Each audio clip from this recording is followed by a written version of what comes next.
Welcome to Fourth Trimester Voices, the podcast where we delve deep into the fourth trimester. I'm your host, Dr. Toya.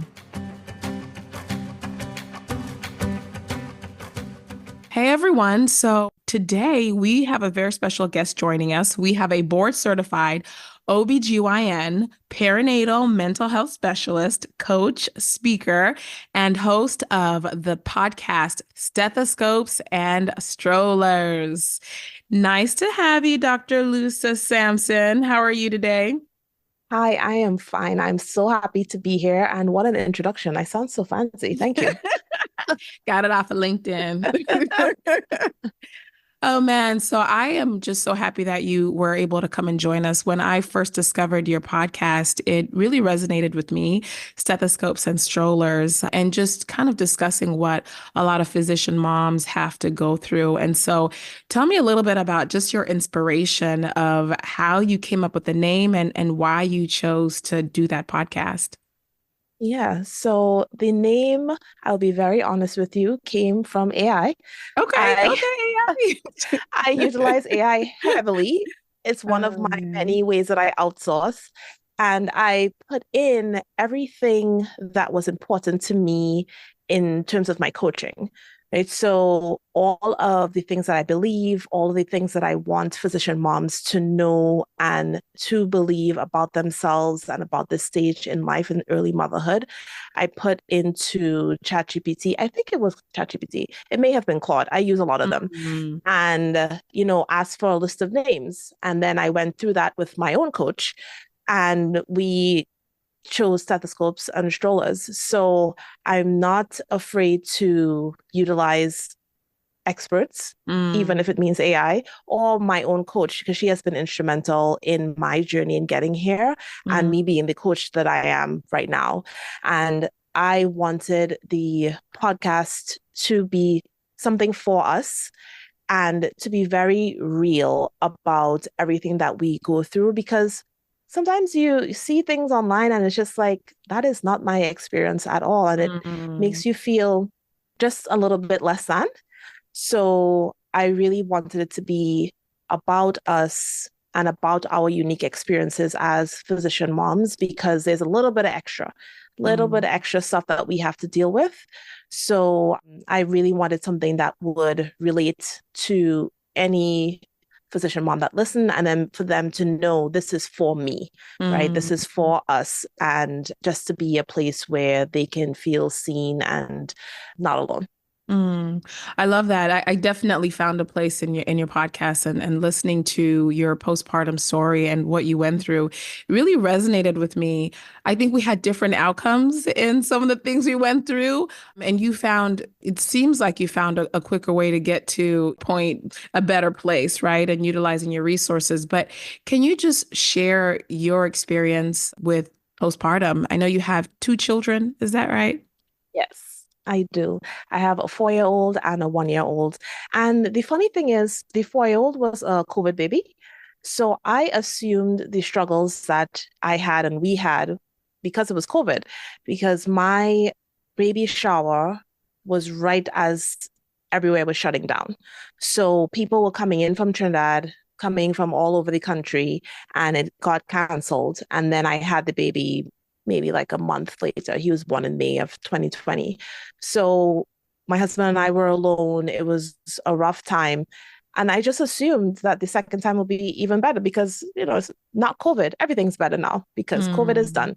And that really just was not the case. And it was actually worse in so many ways. So I, at that point, had quit my employed position and I was doing locums. Mm. So I was, self-employed independent contractor. And I was also doing more like public speaking. I was doing patient education online and I had full control of my schedule, doing things that I really loved.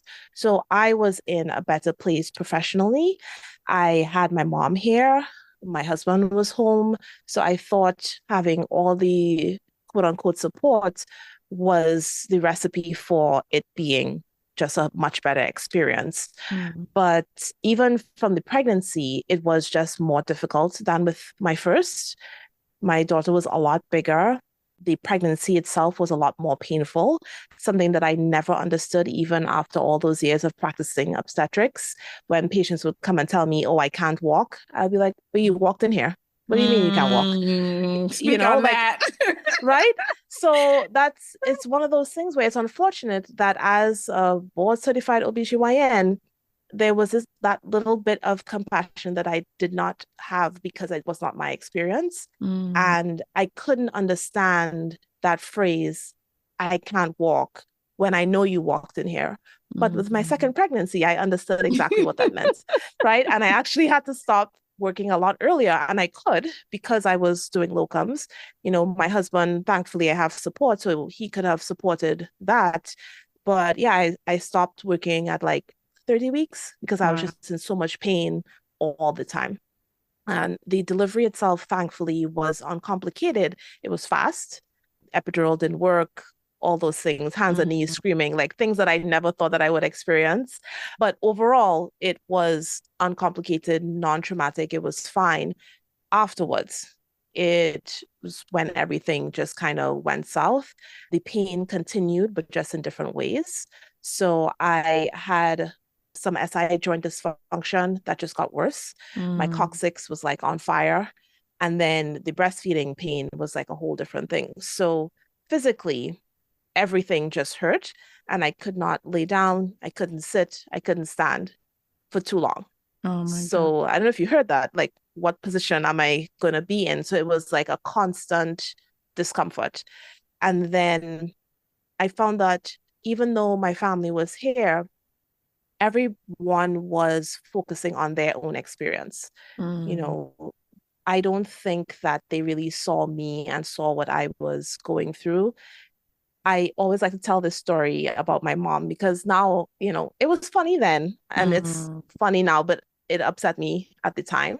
I was a couple days postpartum and I was like hobbling around because I was in pain. She looked at me and was like, "Why are you walking around like that?" I was like, "Oh, well, I just had a baby." And she's like, "Oh, well, when I had you, the mm, next day I was up helping the midwife deliver somebody else's baby." And I mm. was like, "Lady, you're so lucky I love you." Like, why would you tell me that? So Mm, it was things that's just a metaphor for how the support that I did have was so into their own experience mm, and not really giving me the support that I needed. And then on the flip side, because I do believe in taking 100% responsibility for situations that you're in, right? mm, Because I was the boss of my own schedule, I said, oh, well, lots of people have babies and just continue doing what they're doing. So I'm going to do that too. So I was back on social media. I had a speaking engagement in person, 6 weeks postpartum. I mm, was doing, some of my advocacy work for the state of California, like all of these things that I had gotten involved in that I had no business being involved in because I was not ready. I was not rested. I was not healed. So it all kind of came to a head, and we had a birthday trip planned for us. mm, And I was going to be 3 months postpartum. And I told my husband, yeah, I'm going to go by myself. I need to get away. Y'all will stay here. I'm just going to go. I need a break. And he was very shocked because we had been, I will say, discussing it, but really we had been fighting about all of the issues that I had been having. And I don't think he realized how bad it was. mm, But when I told him that, he was like, whoa, whoa, whoa.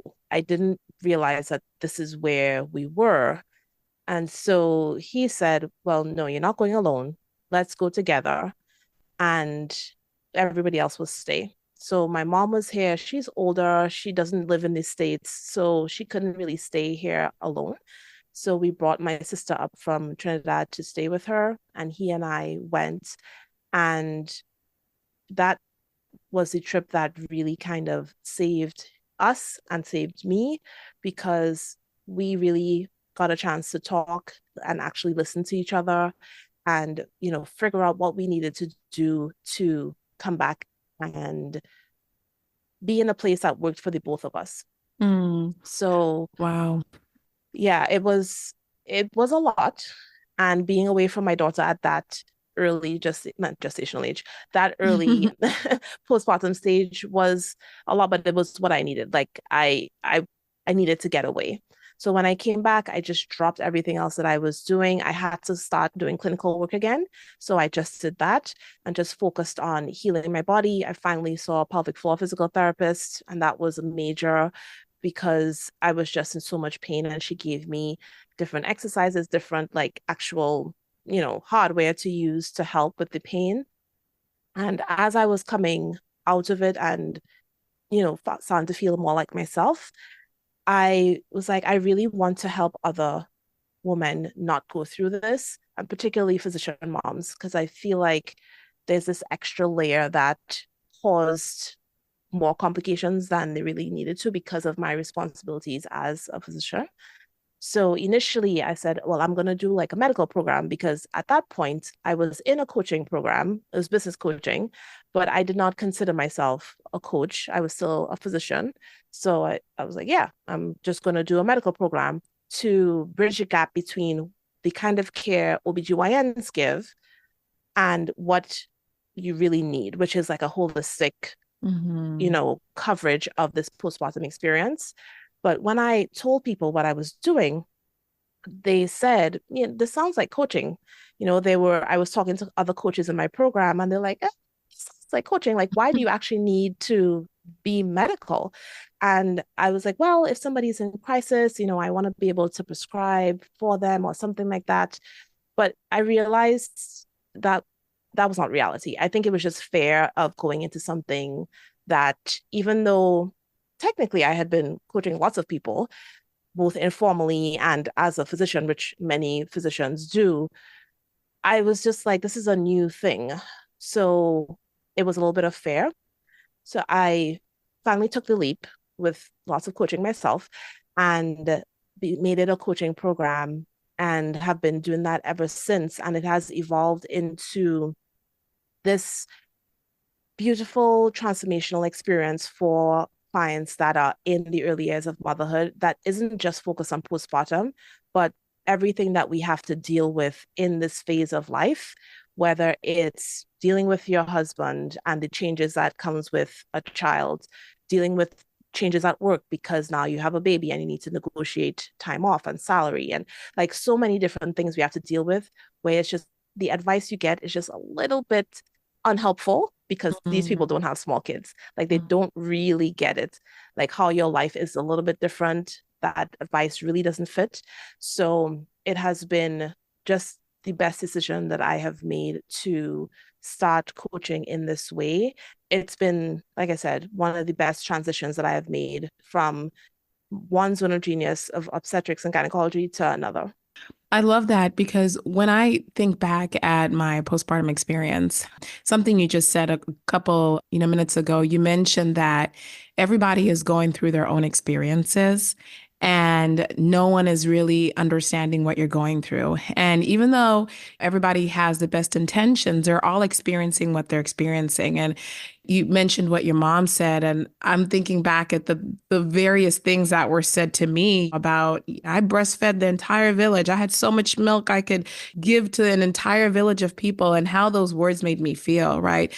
And being in a house where you're taking care of a small kid, you're trying to navigate your employment if you're working, you're trying to navigate the household duties and feeling like there's nobody in the space who understands you. And so thinking about just the role of a coach, like I see it, I can see it now in retrospect of how having somebody there to whisper and talk to on the phone matters, right? Having somebody to say, "Hey, this is what's going on," or "Can I just talk to you about this? Tell me about this." It's a whole different experience, but I don't think when you're in the thick of it, you understand the benefit of a coach. And so how do you convince moms? Like, how do you convince moms that everybody needs a coach, right? Because there's some people like, Yeah. I could do it. How do you even navigate that conversation about why postpartum moms need a coach? Well, let me tell you, I don't convince anybody of anything. Because if it's one thing I know, is that you have to be ready. And something you said that is exactly the thing. you don't know that you need it. Like it's quote unquote instinct for us to be able to have a baby, go through postpartum, and then go back to your regular life. Everybody does it. You don't like, why would I need a coach? I'm supposed to be able to do this. And not only is that not accurate, it's like a dangerous thought because it gives this feeling that if you cannot do it alone, if you are struggling, well, then something is wrong with me. Mm. And so we have to fight internally the socialization, the culture, what everybody is telling us about this phase. And for them, me to come and tell you, well, no, I can actually help you. I can support you. You're like, well, like, no, I'm supposed to be able to do this alone. I have one of my clients now who is telling me her friend needs to coach with me. And she keeps telling her, you need to coach with Toya. I was like, give her a break. Like she needs to be ready. Like you, Mm. and that's why I say I can't convince anybody. I can only do the best for the current clients I have and share my stories, talk on my podcast, share what I know, my experiences, and continue learning and growing as a coach, developing myself and just exposing people to what I can offer as a coach. Tell me about maybe three pieces of advice that you would tell some of my listeners, right? We have our new moms, our to-be moms, our seasoned moms. What would be three pieces of helpful advice just to Mm. get them through these next troublesome months? Oh my. Okay, let me see. Let me try to get them down to just three. Hmm. Particularly for the soon to be, is to have a conversation with your partner. If you don't have a partner, with whoever's going to support you, about how this time is going to be and the expectations of both parties, right? What do you understand by this postpartum time, or what do you understand by having young kids? What do you envision will happen when the baby wakes up? Who do you think should be responsible for XYZ? Because you may assume, oh well, it's obvious, right? They should know that I'm going to be tired and I'm going to be breastfeeding and I'm going to need help. No, no, no. You never assume what people know. And what I find is that a lot of women and people who become pregnant, we don't realize how much education we have had about what it means to be pregnant and take care of a baby, even if it's not like you sit in a class and learn. We are with our mothers, we see our aunts, we are socialized to be mothers. So you're given a baby doll when you're young. You seeing people change diapers, you have your friends. Like there is this unconscious education that you have, whether it's good or not, that you have learned from the other mothers that are around you. Your partner may not have that. My husband had never been around children, not even babies at all beforehand, right? So we have the things that we have learned through osmosis, really, and then the things that we have researched because, that's what people do when they're pregnant. They try to look up everything. And then you have this person that probably doesn't know anything, but you expect them to know, or you expect them to know what you know and to agree with what you want to do. And I just feel like having those conversations before the baby comes is going to save you a lot of headache. And if you are not in alignment, be in alignment before the baby Mhm. comes, Absolutely. right? Because it can save we had so many arguments, so many arguments about, how to be parents, like what the expectations were. And I'll tell you a funny story that he knows that I tell this, but with my second, my husband was on the floor. I was in the bed with the baby, and it was a couple days postpartum, so we were both exhausted. And he goes, "Yeah, we need to figure out an equitable way to break up this childcare because I'm really tired." Hmm.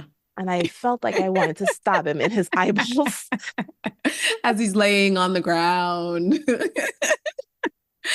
So it's Enjoying his just like, unadulterated time to himself. so he didn't mean anything by it. And we laugh about it now because, we've come through a lot. We've been through the fire at this point. Mm, But to him saying that, like, it wasn't a malicious thing, but he didn't know that that was not something that he should have said. He mm, didn't know how it would come across. He didn't realize all of what I had to do and what I was going through. And I think we put an unfair expectation on them to know all of these things beforehand, mm, ignoring the unconscious education that we have had. So, all that to say, the first piece of advice, all of that was one piece of advice, is to talk before mhm, the baby comes. The second one is my favorite, is to ask for help. mm, You do not need to do anything alone. Motherhood is not supposed to be done alone. It is a lie we have been fed that you are supposed to be able to handle everything on your own, and that if you ask for help, you are somehow deficient, that you owe the other person. None of that is true. This is a team sport. And there's this quote that I love is that parenthood is a season of receiving, right? You mhm, are supposed to be receiving help. And sometimes people don't offer it, and it's okay to ask. And this phrase that I say, asking is your superpower, because you will be surprised at what you will get if you just ask. And you may be tempted to be like, well, I shouldn't have to. Forget that. If like should and shouldn't, and that those are dangerous things when you become a parent, just ask for anything that you need, and you'll be surprised at how much your life will be better. mm, And then the last piece of advice that I would have is that it's okay to take care of yourself. You do not have to give completely of your body and your energy and everything just because you have a baby. I use my tired analogy from the airplane, right? You put your mask on first before you help anybody else. If I didn't take care of myself, my daughter would not have been okay without me, right? So all those things that I was doing to take care of her and ignoring my physical body, my mental, all of that was not benefiting her, and it certainly wasn't benefiting me. First, mhm, before you take care of the baby. And it may be a radical concept. It may sound selfish. It is none of those things. It is a necessity for your health and for the baby. So those would be my three pieces of advice. Great Yeah. advice. Thank you so much. Oh my goodness. Well, I've just enjoyed having you on the show, and it's been such a wonderful conversation. And if our listeners want to find you, they may need a coach. Maybe there's some physician moms who may need a coach, or maybe just some people want to listen to the podcast. How can they reach you? Yes. So you can find everything on my website. That's drtoyacoaching.com. So it's DRTOYA coaching.com. And you can find links to the podcast, Stethoscopes and Strollers. It's also on all podcast platforms. And the podcast, I just want to say, is not just for physician moms. I am a physician mom who talks to physician moms, but like I said before, we have so much in common. There is so much that moms go through in general that anybody can benefit if they are thinking about having a baby or they currently have a baby. And the whole point of it is so that you feel seen and less alone. So everything, like I said, is from the website. You can follow me on social media at Dr. Toya Coaching. And yes, I would love for you to be a part of our community. All right. Thank you. If you live in the Atlanta, Georgia area, I want you to consider working with EM Care to You.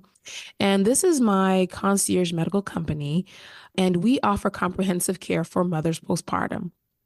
I started the company because I saw a need. I was taking care of so many postpartum moms that had a need, and I wanted to provide a solution for their problem.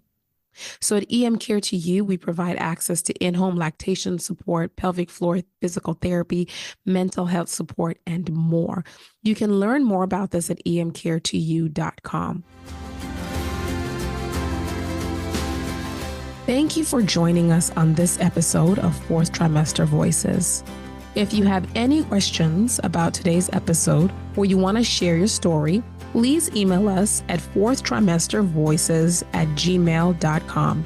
My name is Dr. Toya, and it's been lovely talking with you all today. Take care.